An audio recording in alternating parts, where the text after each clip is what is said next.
Hi friends, welcome to our channel. இந்த வீடியோவில் நம்ம என்ன பார்க்க போகிறோம் அப்படின்னா, என்னோட ஹஸ்பண்ட் வந்து லாஸ்ட் மந்த் வந்து பேங்காக் போயிருந்தாங்க.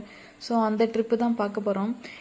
இதுக்கு நாள் வந்து நான் வந்து கவுபாய் ஸ்டண்ட் வீடியோ அப்படின்னு சொல்லிட்டு ஒரு ப்ரோக்ராம் வந்து வீடியோவை எடுத்து போட்டிருக்கேன்.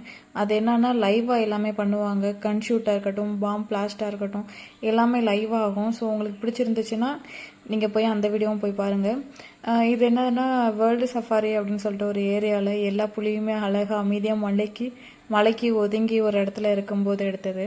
இதில் வந்து கிளாரிட்டி கொஞ்சம் கம்மியாக தான் இருக்கும். ஏன்னா மழை தூரல் நின்றுக்கிட்டே இருக்கனால கொஞ்சம் கஷ்டமாக தான் இருக்குது வீடியோ போடுறதுக்கு. இருந்தாலும் வேறு கண்டென்ட் இல்லையே, ஸோ அதனால் இந்த கண்டென்ட்டை போட வேண்டியதாக இருக்குது. நான் கூட என்ன நினச்சேன் அப்படின்னா, ஒருவேளை ஸ்டாச்சு தான் எல்லா இடத்துலையுமே சிலை கணக்காக நிற்க வச்சுருக்காங்க போல், சிலை தான் ஸ்டாச்சு தான் அப்படின்னு நினச்சேன். கடைசியில் தான் சொன்னாங்க, இல்லை எல்லாமே உண்மையானது, மலைக்கு அப்படி அமைதியாக படுத்திருக்கு அப்படின்னு சொல்லிட்டு.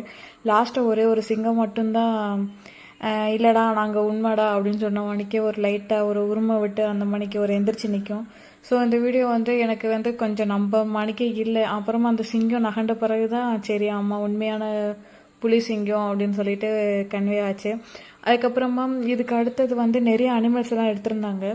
ஸோ அது வந்து அவ்வளவா குவாலிட்டி எனக்கு சரியாக படலை. ஸோ இருந்ததுலேயே பெஸ்ட்டான குவாலிட்டியோட நான் வீடியோ போட்டிருக்கேன். உங்களுக்கு பிடிச்சிருந்தா லைக் பண்ணுங்கள், மறக்காமல் சப்ஸ்கிரைப் பண்ணுங்கள்.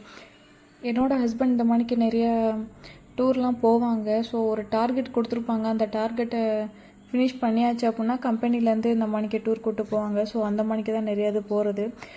இதில் மேக்ஸிமம் வந்து ஒவ்வொரு தடக்கையும் போகும்போதும் ஒவ்வொரு ஆக்டரோட செல்ஃபி எடுத்துகிட்டு வந்துடுவாங்க. இந்த வட்டம் நிக்கி கல்ராணின்னு நினைக்கிறேன், அவங்க கூட செல்ஃபி எடுத்துகிட்டு பேசிட்டு வந்திருந்தாங்க. இதுக்கு முன்னாடி அந்த கேஜிஎஃப் அப்படின்னு சொல்லிட்டு கேஜிஎஃப் பட ஹீரோ கூட, அதுக்கப்புறம் டைரக்டர் பாண்டியராஜ் நினைக்கிறவங்க பேர், அவங்க கூட இந்த மணிக்கு நிறைய பேர் கூட எல்லாம் செல்ஃபி எடுத்துகிட்டு வருவாங்க. ஸோ வட்ட போகையிலே கரெக்டாக எப்படியாவது ஒரு ஆக்டராவது கண்டிப்பாக பார்த்துட்டு செல்ஃபி எடுத்துகிட்டு வந்துடுவாங்க.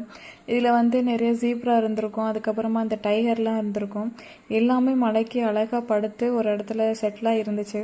இந்த பேக் சைடுமே 2-3 புலியெல்லாம் இருக்கும், அவ்வளோவா கிளியராக தெரியல. ஓகே ஃப்ரெண்ட்ஸ், தேங்க்ஸ் ஃபார் வாட்சிங்.